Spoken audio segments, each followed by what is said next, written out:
कि जीत का काफिला तुम बनो तो सही, जीत का काफिला तुम बनो तो सही, दर्द का सिलसिला तुम बनो तो सही, जीत जाएंगे हम भी लखन की तरह, एक दफा उर्मिला तुम बनो तो सही। एक दफा उर्मिला तुम बनो तो सही, लखन को जिसने उर में बसाया कहानी उसी की सुनाता हूँ मैं। बलिदान कितने दिए थे धरा पर हर एक किस्सा बताता हूँ मैं। आन बान और सम्मान का उदाहरण है उर्मिला, सा जग में ना कोई और सानी है।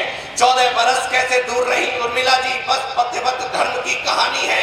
त्याग बलिदान का पर्याय है माँ उर्मिला, बचनों में बंधी रही बचनों की मानी है। और रोई नहीं सोई नहीं 14 बरस कैसे, देख रखोलिए स्वयं पानी, देख रखोलिए स्वयं पानी पानी है। विरह की आग में जलती रही जो उस देवी प्रतिज्ञा को गाता हूँ मैं। लखन को जिसने पुर में बसाया कहानी उसकी। बहुत अच्छी कविता है। आइएगा, रामचरितमानस में रामायण में जितना माँ उर्मिला को स्थान मिलना चाहिए शायद नहीं मिला। इस बंद पर आपकी तालियां उठे अगर मैंने ठीक लिखा हो। अवर्णित अचर्चित घोषित हो गई हैं, विश्व में गूंजता महाकांड होना चाहिए। धैर्यता का एक अध्याय जिसने गढ़ा वहां नतमस्तक ब्रह्मांड होना चाहिए।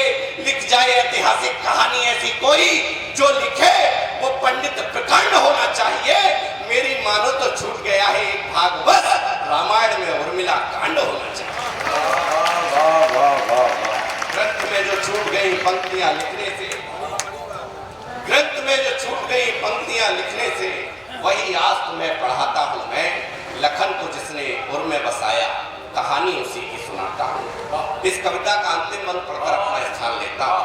रामचरितमानस रामायण ये सब चीजें अच्छी हुई, लेकिन मैं एक बात आपसे कहता चलूं, इंद्रजीत को वही मार सकता था जिसकी पत्नी, इंद्रजीत की पत्नी सुलोचना से ज्यादा पतिव्रत धर्म मानने वाली है।